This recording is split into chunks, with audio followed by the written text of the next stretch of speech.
चलिए अब हम देखते हैं एक्सेल के अंतर्गत बिल बुक। इस प्रकार के बिलिंग कंसेप्ट की आवश्यकता सभी व्यापारियों को होती है।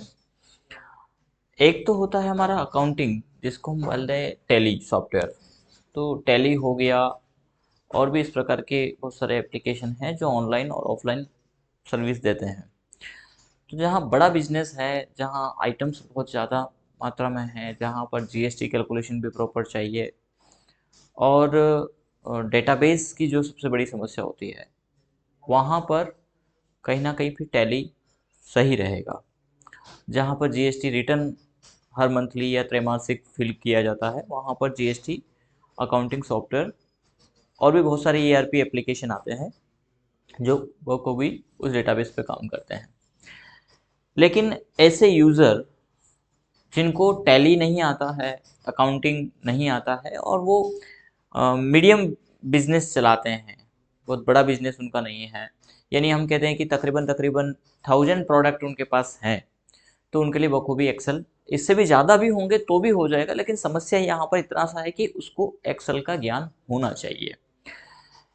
जब यहाँ पर बेसिक सा एक्सेल का भी ज्ञान नहीं होता तो फिर थोड़ी समस्याएं आती है। जब डेटाबेस बड़ा होता है, बिलिंग कंसेप्ट या बिल ज़्यादा जनरेट होते हैं, वैसी स्थिति में एक बड़ा डेटा यहाँ पर कवर होता है, तो उस स्थिति में फिर हम कहेंगे कि ज़्यादा अच्छा है कि वो टैली जैसा या अन्य कोई भी एप्लीकेशन यूज़ करें। पर जो मीडियम है बिजनेसमैन, जहाँ सेल कम है, परचेज कम है, और वो अपना स्टॉक अपडेट रखना चाहते हैं, तो हम कहेंगे कि बखूबी बहुत अच्छा यहाँ पर डेटा मैनेजमेंट भी कह सकते हैं, और साथ ही साथ बिल प्रिंटिंग, बिल प्रिंटिंग।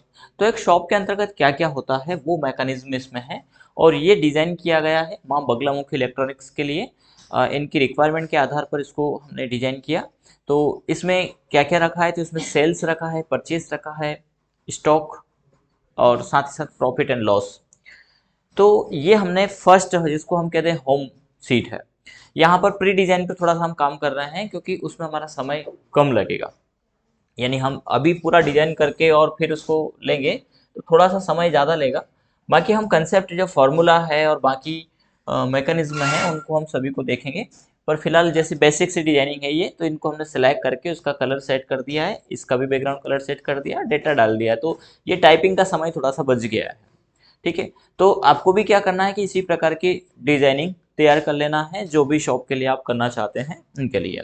यहाँ पर हमने 4 शेप लिए हैं, सेल्स के लिए, परचेज के लिए, स्टॉक के लिए, प्रॉफिट एंड लॉस के लिए, और इनको हमने लिंक कर दिया। लिंक कैसे करेंगे, तो जो शेप हमने इंसर्ट किया है, अभी फिलहाल शायद ये प्रोटेक्ट भी है, तो हम इसको अनप्रोटेक्ट कर लेते हैं।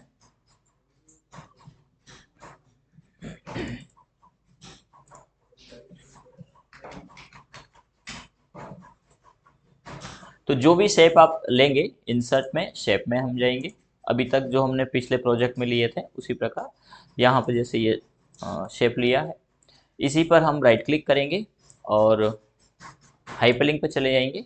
यहाँ पर हम सेलेक्ट करेंगे browse, sorry, place in this document के अंतर्गत सेल्स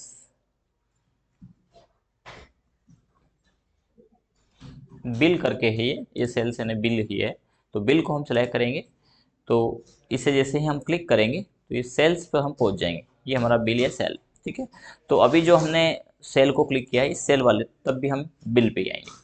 अब सेकंड जो वर्किंग प्रोसीजर है हमारी, वो है हमारा बिल। तो बिल में भी डेटा वहीं से कॉपी कर लेना है एज इट इज़, और एक और हम इसमें कुछ करेक्शन कर लेते हैं। पहले तो जो फार्मूला यहाँ पे लगे हुए हैं, इन सब को फिलहाल के लिए हम डिलीट कर देंगे।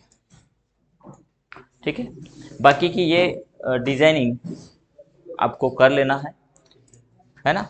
फर्स्ट ऑफ तो पिक इसका लेना है।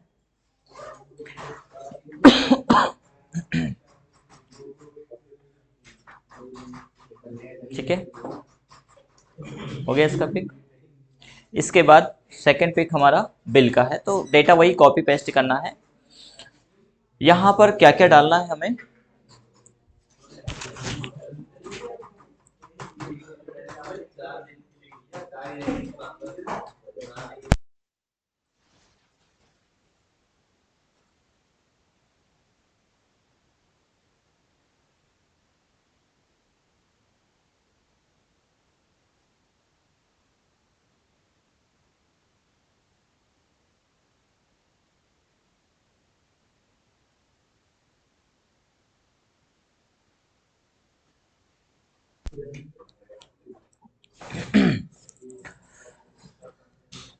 अब हम यहाँ पर एक बिल में हमें क्या क्या रिक्वायरमेंट है, तो सबसे फर्स्ट तो हम सीरियल नंबर की बात करें, वो हमें चाहिए रहता है। नेम ऑफ प्रोडक्ट, उनकी क्वांटिटी कितनी है, उसका रेट कितना है, अमाउंट कितना है, यदि उस पर जीएसटी है, जीएसटी बिल यदि देना चाह रहे हैं हम तैयार करेंगे कि जीएसटी बिल भी हम कैलकुलेट यहाँ पर करें। आइटम के ऊपर डिस्काउंट है तो हम डिस्काउंट पहले निकाल करके फिर जीएसटी कैलकुलेट कर लेंगे, और टोटल अमाउंट, जीएसटी का परसेंटेज रेशो भी हम दे दें कितने परसेंट उस पर जीएसटी लगा है। तो ये हमारे फील्ड होंगे। किसके नाम से हमारा बिल बनना है, तो इसके लिए हमने एक कॉलम यहाँ पर डाल दिया है, मिस्टर मिस और एमआरएस और मिस तीनों कंटेंट यहाँ पर डाल दिया। अब यहाँ जो बिल का रेशियो है उसमें हम जब जीएसटी की बात करते हैं, तो जीएसटी में तीन जीएसटी यहाँ पर है, सीजीएसटी, एसजीएसटी और आईजीएसटी। जब हम सेल परचेज एक स्टेट के अंतर्गत ही करते हैं, जैसे कि हम हमारा एड्रेस है सुजालपुर और सुजालपुर से माल हमने सुजालपुर के ही किसी अन्य को दिया, या तो वो कस्टमर हो सकता है, ठीक है, कस्टमर यदि कैश दे के गया तो बात खत्म हो जाएगी, लेकिन कस्टमर हो सकता है या फिर कोई पार्टी भी हो सकती है।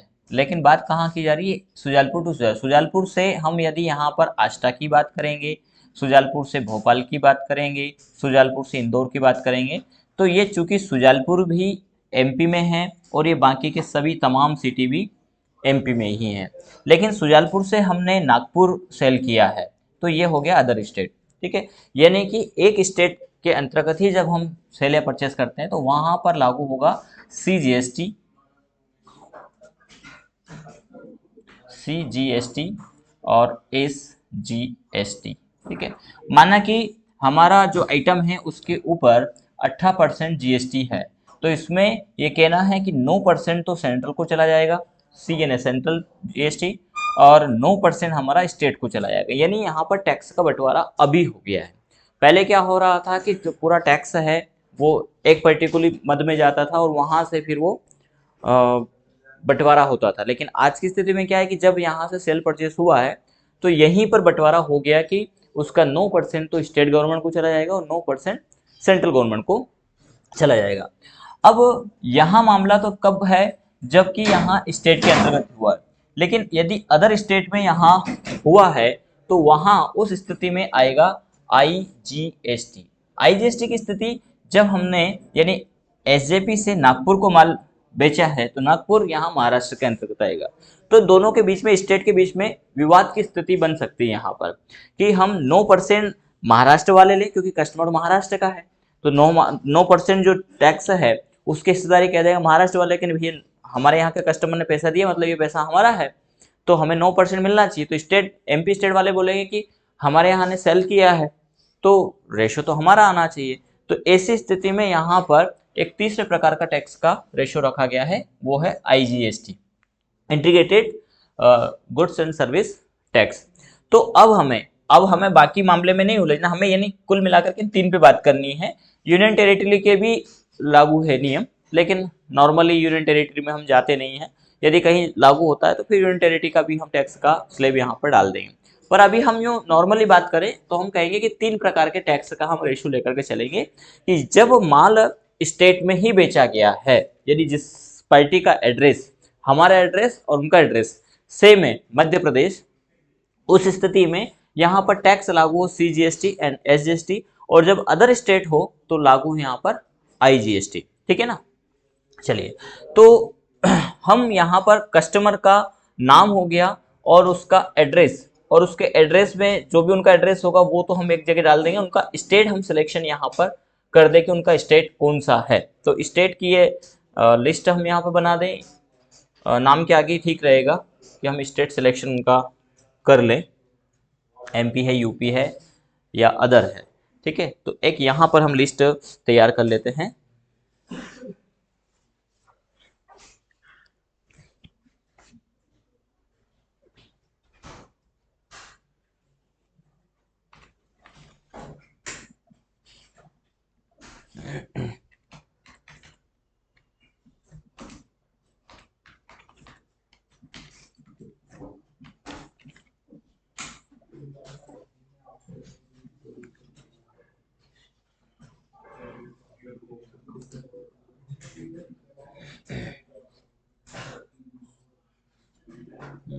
यहाँ पर तो इस प्रकार से दी इन्होंने।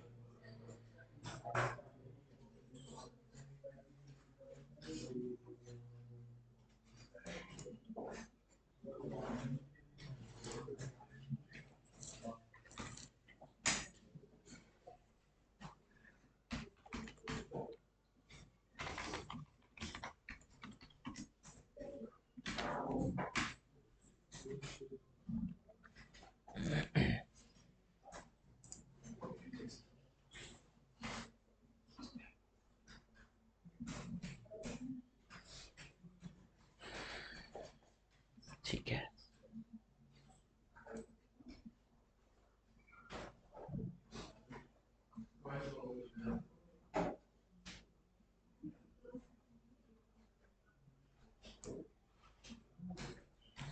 यूटीबी दे दिया इसमें शायद, कॉपी कर लेते हैं। अब देखिए ये विकिपीडिया का डेटा है, इसको हमने कॉपी किया और एक एक्सेल की सीट में हम इसको ले चलते हैं और यहाँ पर हम इसको पेस्ट कर देते हैं। ये पूरा आ गया। सबसे फर्स्ट तो क्या करना होगा, तो इसी प्रकार के डेटा में आप इसका फॉर्मेटिंग लागू करिए। यहाँ पर क्लियर फॉर्मेटिंग, वर्ड में तो क्लियर फॉर्मेटिंग था, यहाँ पर क्लियर फॉर्मेटिंग का ऑप्शन इन्होंने नहीं दिया है ना। तो हम इसको यहाँ से कट कर लेते हैं फिलहाल के लिए और वर्ड में ही ले चलते हैं।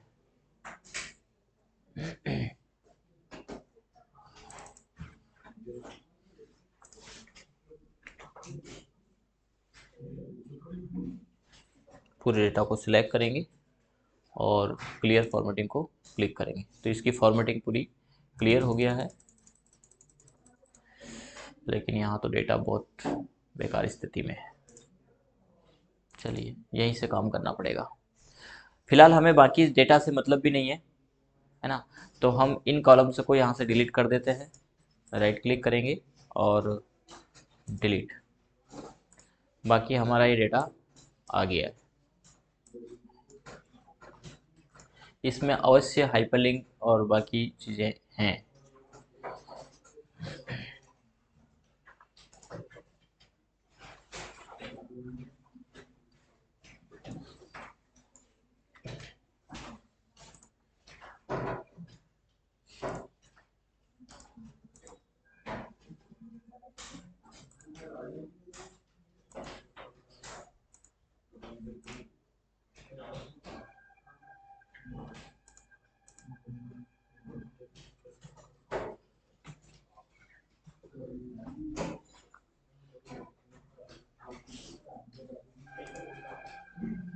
यहीं तक का रख लेते हैं, बाकी यूनियन टेरिटरी भी इसमें है, पर फिलहाल एक ऐसी लिस्ट हम यहाँ पर रख सकते हैं।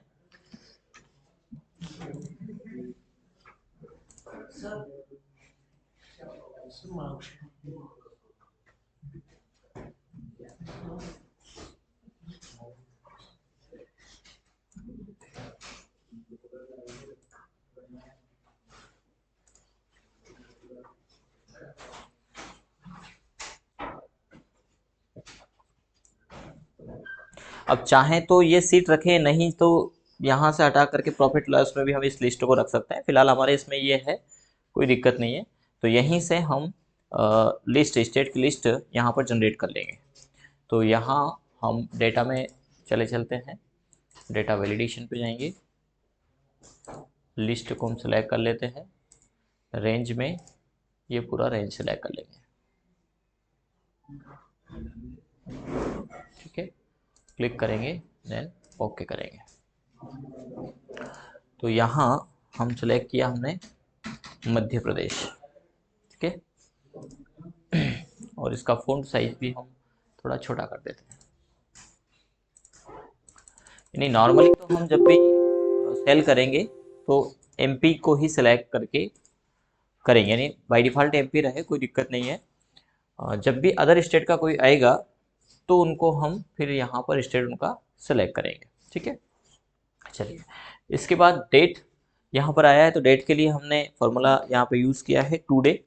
तो जो भी डेट होगा वो ऑटोमेटिक यहाँ पर जनरेट हो जाएगा। ठीक है, बाकी बिल नंबर हमने इंस्टीट्यूट मैनेजमेंट में जैसा स्लिप नंबर दिया है वैसा ही बिल नंबर है, फिर भी हम इसको समझ लेंगे आगे फिलहाल के लिए। अब हमारे सीरियल नंबर, तो सीरियल नंबर कब आए, जब भी प्रोडक्ट आए कस्टमर ने परचेज किए हैं, तो हम यहाँ पर कंडीशन लागू कर देंगे।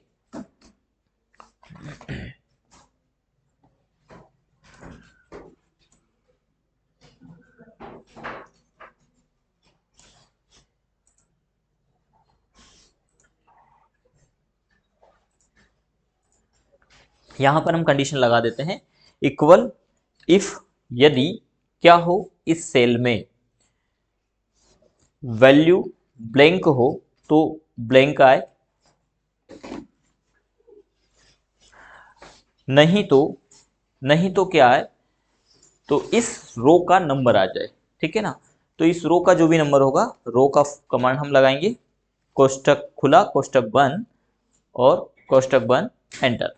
ठीक है, तो अब यहाँ पर कोई वैल्यू नहीं है। अब यहाँ पर माना कि इन्होंने परचेस किया लैपटॉप, ठीक है, एल टाइप किया, तो ये 7 नंबर आ गया, जबकि यहाँ पर क्या चाहिए हमें 1। ठीक है, तो यदि हम -6 कर देते हैं तो सीधी सी बात है कि 1 यहाँ पर ऑटोमेटिक जनरेट हो जाएगा। तो हम यहाँ पर दे देते हैं -6 देंगे ना, 7 में से माइनस हो जाएगा तो 1 बचेगा, तो ये 1 यहाँ पर ऑटोमेटिक आ गया है। और यही फॉर्मूला हम आगे तक के सभी तमाम रो में लागू कर देंगे।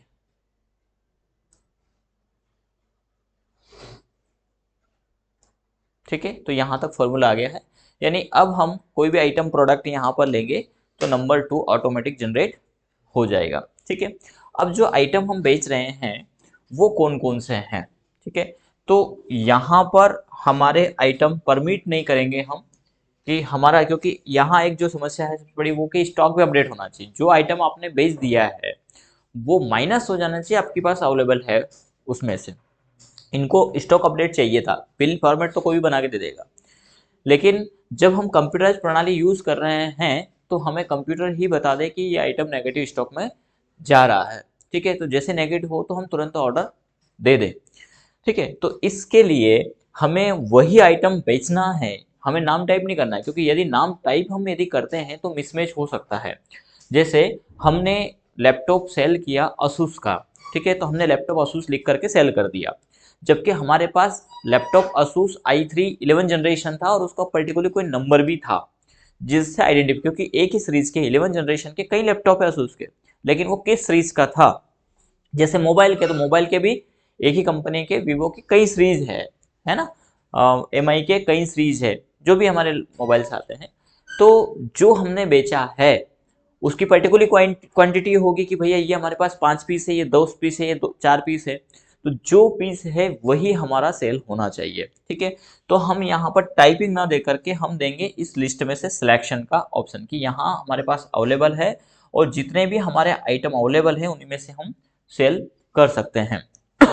तो ये लिस्ट जो है आइटम की, ये हमें बना लेना है स्टॉक आइटम पर। स्टॉक आइटम्स में हम कौन कौन सी फील्ड रखेंगे उसके लिए हम बात करें तो सीरियल नंबर इसमें भी सेम है। सीरियल नंबर के बाद नेम ऑफ आइटम, क्वांटिटी कितने हैं वो हमें फर्स्ट टाइम चढ़ाना है। जैसे कि हम यहाँ पर एक प्रोडक्ट अभी लेके आए, उदाहरण के तौर पर कीबोर्ड लॉजिटेक, और उसका जो भी नंबर है माना कि 140 उसका नंबर है, क्योंकि इसमें भी अलग अलग प्रकार के आते हैं, है ना, सबकी अपने एक आइडेंटिफिकेशन इनका होता है। ये 140 ऐसा तो नहीं आता है, इसका कुछ और यूनिक नाम होता है, अभी ये हमारे पास यहाँ पर है नहीं। फिलहाल के लिए हम ये मान लेते हैं कि ये हमारा कीबोर्ड है और हमारे पास इसकी क्वांटिटी कितनी है। तो यदि हम फर्स्ट टाइम यूज़र है, जैसे अभी हमने बिल सॉफ्टवेयर को लिया है, तो फर्स्ट ऑफ क्या करना पड़ेगा, सबसे पहले उस दुकानदार को अपने पास अवेलेबल जितने भी आइटम है उन तमाम आइटम को एक बार डालना पड़ेगा। कंप्यूटर को बताना तो पड़ेगा, उसे थोड़ी मालूम कि आपके पास कितना अवेलेबल है। तो हमने कहा कि हमारे पास ऑलरेडी कीबोर्ड जो लॉजिटेक है ये 10 पीस है, या थोड़ा कम ज़्यादा कर लेते 5 पीस डाल देते, 5 पीस है। इसका इसका रेट कितना, आपने कितने में इसको परचेज किया था वो तो हमने डाल दिया कि ये 550 रुपए का कीबोर्ड है। तो 550 इंटू करेंगे तो हमारा अमाउंट यहाँ पर ये डिस्प्ले कर रहा है। तो सीधा सा फॉर्मूलेट है यहाँ पर इंटू का ही, यानी क्या करना है, रेट क्वांटिटी इंटू रेट, तो अमाउंट हमारा निकल जाएगा। ये सभी को बेसिक अभी तक जो हमने पढ़ा है एक्सेल उस बेसिस पर नॉर्मली सभी इसको कर लेंगे। लेकिन यहाँ अमाउंट तो निकल गया, ठीक है। अब यहाँ से हमें यहाँ लिस्ट बना लेना है, ठीक है। अब देखेंगे आप इस लिस्ट में ये ना आ जाएगा, जुड़ जाएगा, तो हमें स्टॉक में उस कीबोर्ड को डालना है। तो ये लिस्ट कैसे बनाया है, तो ये सभी नॉर्मली हमें पता है, फिर भी हम एक बार लिस्ट बना लेते हैं इसकी। हम रेंज सेलेक्ट करेंगे, जहां तक हमें लिस्ट चाहिए वहां तक रेंज सेलेक्ट किया, डेटा में हम गए और डेटा वैलिडेशन में गए, यहाँ पर लिस्ट को सिलेक्ट किया और जो हमारी रेंज है वो हमें दे देना है, ठीक है, ये वाला। यहाँ से कहाँ तक, तो आइटम के ऊपर डिपेंड करता है। हमने कहा कि 1000 आइटम हम लेकर के चल रहे हैं, 1000 नहीं, यदि इससे ज़्यादा कस्टमर की डिमांड है कि नहीं भैया हमारे तो 3000 है, हमारे 33,000 है या 3 लाख है, तो हमें कोई फ़र्क नहीं पड़ता है, उतना वो ले लेंगे। लेकिन लिस्ट बहुत ज़्यादा बड़ी हो जाएगी, यदि कम आइटम है तो आप इसमें ज़्यादा न डालें। कहाँ, जो लिस्ट आएगी ड्रॉप डाउन में, तो ब्लैंक स्पेस, हालांकि उसको भी हम आगे खत्म कर देंगे। फिलहाल के लिए हम कह दें कि यहाँ पर 3000 है, ठीक है, ओके करेंगे। तो ये यहाँ पर जितने भी आइटम्स हैं उनकी लिस्ट यहाँ पर आ जाएगी। ये ब्लैंक लिस्ट की बोल रहे थे हम, ठीक है ना। तो ये यहाँ पर दिखाता है।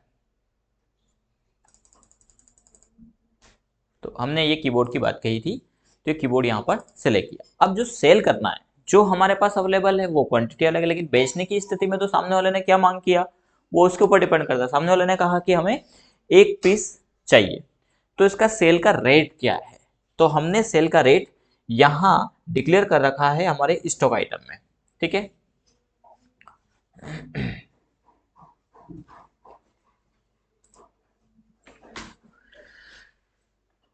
अब यहां पर हर व्यापारी के लिए हमने एक बेस बना दिया कि भैया आप आपका प्रॉफिट यहां पर बुक कर दीजिए कि आपको उस आइटम के ऊपर कितना % प्रॉफिट लेना है।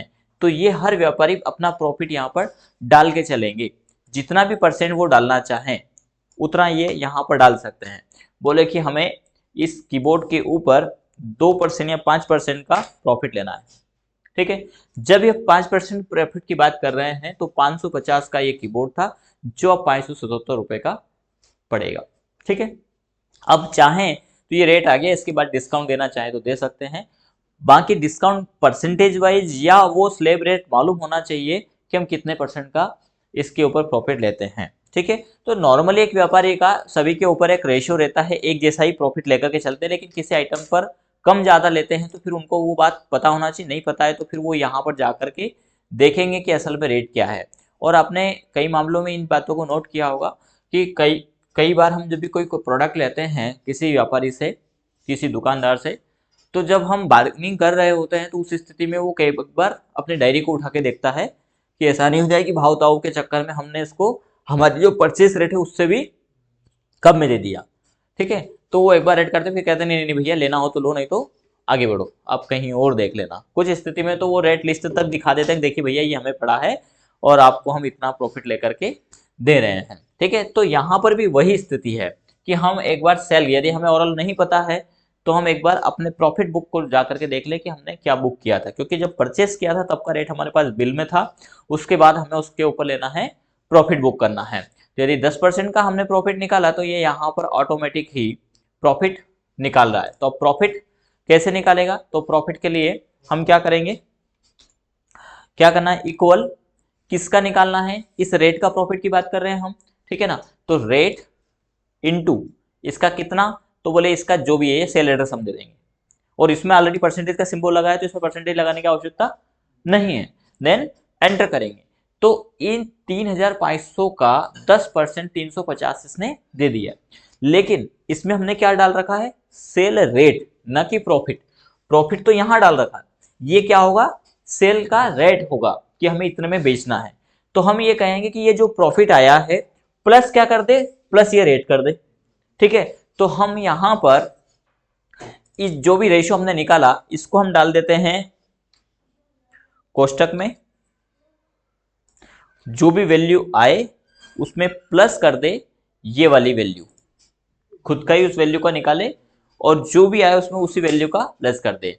तो ये 3,500 था, 10% प्रॉफिट होकर के 3,850 सेल रेट हो गया, ठीक है। और इसी फॉर्मूले को हम सभी के ऊपर लागू कर देंगे, डबल क्लिक करेंगे तो ये सभी पर लागू हो गया है।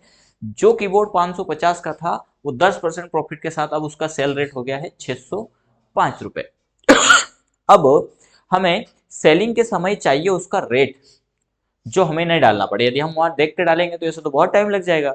तो हम सिर्फ क्या डालें, हम सिर्फ आइटम से देख करेंगे कस्टमर ने मांग क्या की है, जो आइटम मांग किया और क्वांटिटी, ये तो बताना पड़ेगा क्योंकि ये हमें पहले से नहीं पता रहता कि कस्टमर कितना दे रहा है। यदि हमारा होलसेल का मामला है और हम 100 पीस से कम देते ही नहीं है तो फिर पहले से सेट, लेकिन उसमें पहले से हम सेट नहीं कर सकते। वो तो एक मिनिमम क्वांटिटी है 100 पीस, तो मैक्सिमम तो वो जितना चाहे उतना मांग कर सकता है।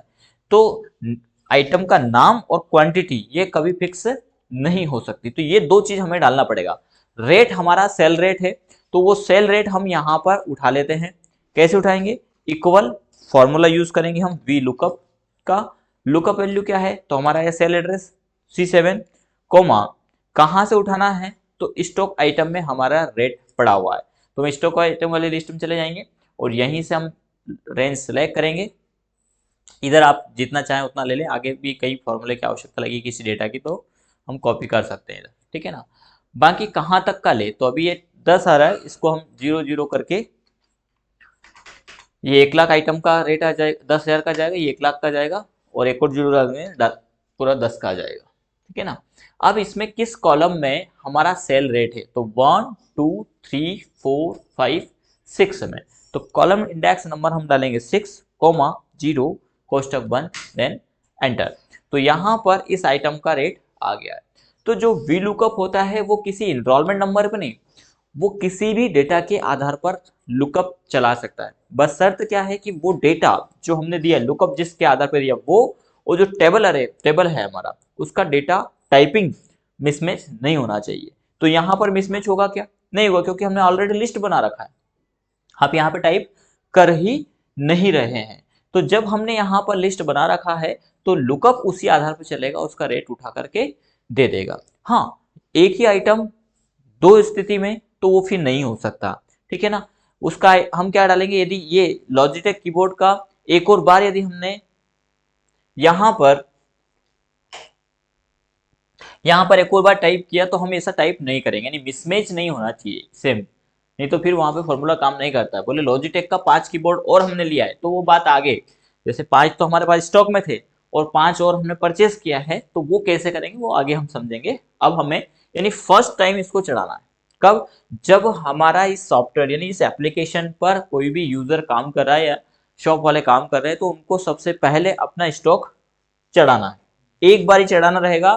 बाकी तो उनको करना है सेल और परचेस, जो आइटम आपने परचेस किया उसको डालना है, जो सेल किया वो डालना है, जितने भी आइटम है।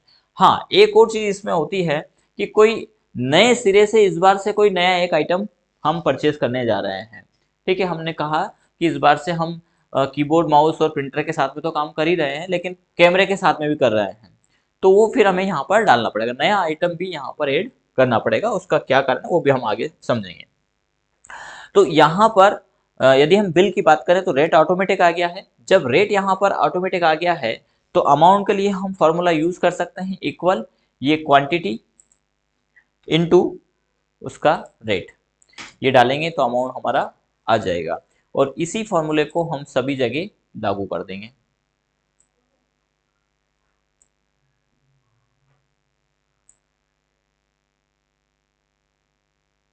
यहां तक हमने इसको लागू कर दिया, अभी इसमें 0 आ रहा है, इसको घटा देंगे। और इस फॉर्मूले में भी हम यही करेंगे, इसको हम लागू करेंगे। लेकिन यहाँ पर एक तो हैज वैल्यू आ गया है, दूसरा यदि हम सही लेते हैं तब भी जरूर नहीं है कि वो आइटम यहाँ पर दिखाई दे, जैसे लैपटॉप ऐसा है तो ये तो आ गया है ना। लेकिन सेल एड्रेस यहाँ पर चेंज होता था, ये B2 से जबकि ये B1 से, तो इसको हमें लॉक कर देना है ताकि एरर्स नहीं आए। F4 से हम इसको लॉक करेंगे, एंडिंग वैल्यू भी लॉक कर दें तो ठीक रहेगा। और इस फॉर्मूले को लागू करना है। अब यहाँ पर हैज ना वैल्यू आ रहा है, तो इस हैज ना को खत्म करने के लिए हम यहाँ पर अटैच कर देंगे इफ एरर। इफ एरर क्या आए, तो बोले जब कोई एरर हो तो ब्लैंक आए, ठीक है। और डबल क्लिक कर देंगे अब हम इसको, ठीक है। लेकिन यहाँ पर एरर जनरेट हो गया है, क्योंकि यहाँ पर भी इसी के आधार पर था, तो हमने कहा कि जब एरर हो, यहाँ पर भी वही लगा देंगे हम, इफ एरर कोमा ब्लैंक कोष्ठक बंद एंटर, ठीक है। तो आज के मामले में इतना डिजाइनिंग आपको करना है, साथ ही साथ लिस्ट बनाना है, सीरियल नंबर आना चाहिए और रेट आ जाना चाहिए, ठीक है। इसके बाद जीएसटी वाला जो पैरामीटर है वो हम नेक्स्ट क्लास में देखेंगे।